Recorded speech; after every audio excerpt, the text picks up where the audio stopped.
Hello, Harshil, and welcome to today's lesson on ordering decimals. So today you should be able to order decimals for any amount of decimal places.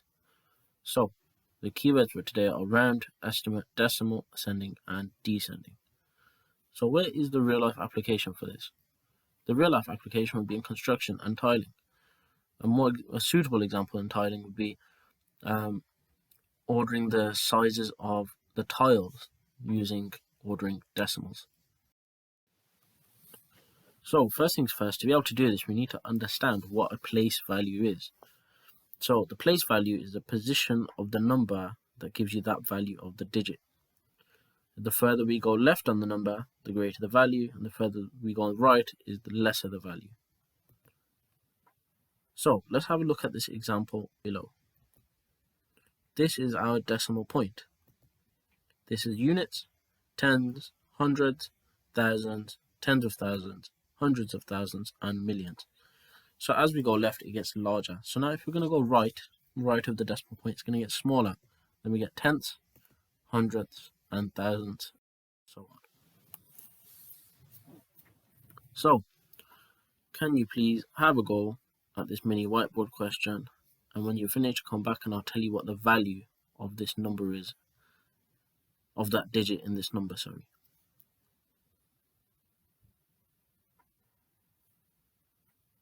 Okay, welcome back.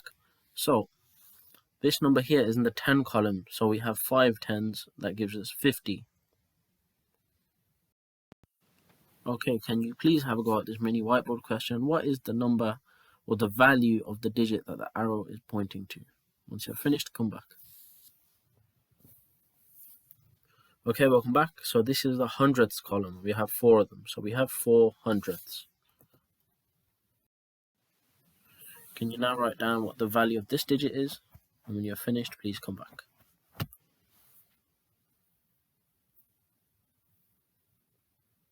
Okay, welcome back. So this is in the tenths column, and we have 8 of those. So we have 8 tenths.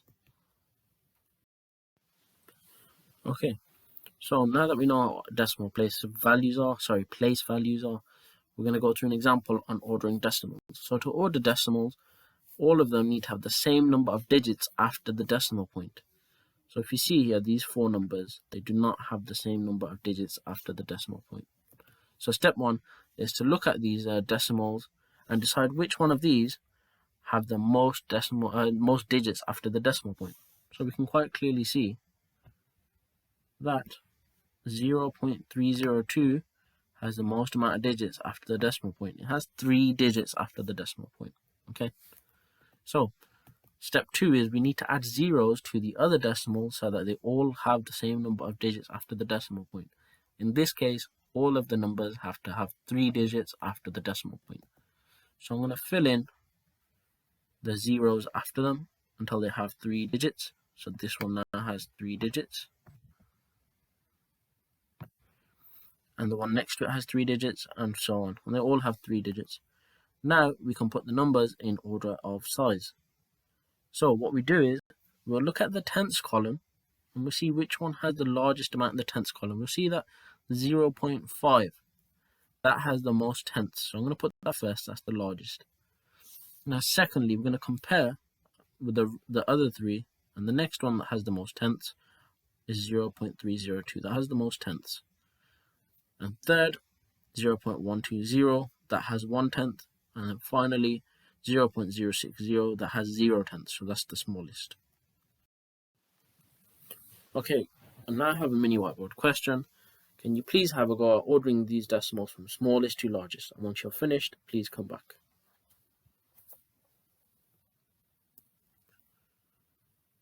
Okay, welcome back. So, the answer to this is 0.01, 0.102, 0.11, 0.15, and 0.2. Okay, so that is from smallest to largest, yeah? So I'm just going to quickly run you through this first. If you have a look, you can see that 0.102 and 0.11 and 0.15 all have 1/10. So when they have the same tenths, we now must look at the hundredths. Which one has less on the hundredths column. So this one here, 0.102, only has 0 hundredths. However, 0.11 has 1 hundredth. So that is bigger than 0.102. And then 0.15 has 5 hundredths. So out of those three, it is the largest one. Okay, next. Can you please have a go at ordering these from smallest to largest? Please make sure you rewrite them all to the largest amount of decimal places that any of these values have. Once you have finished, order them from smallest to largest and come back. Okay, welcome back. So it's 1.4, 1.59, 1.594, 1.6, and then 1.61. Again, when you rewrite these, if the tenths column are the same, then compare the hundredths column. If the hundredths column are the same, compare the thousandths column. Okay, we have now come on to the main task. So what I would like you to do is to put all these decimals in order from the lowest to the highest for each question, yeah? And then the final challenge is to use the numbers 1, 2, and 3 to make 5 decimal place numbers. You can make them any size as long as it's got the numbers 1, 2, and 3 in there. And then please order them from smallest to largest. I would like you to have got all questions. And if you have any questions, please message me on class charts. Good luck.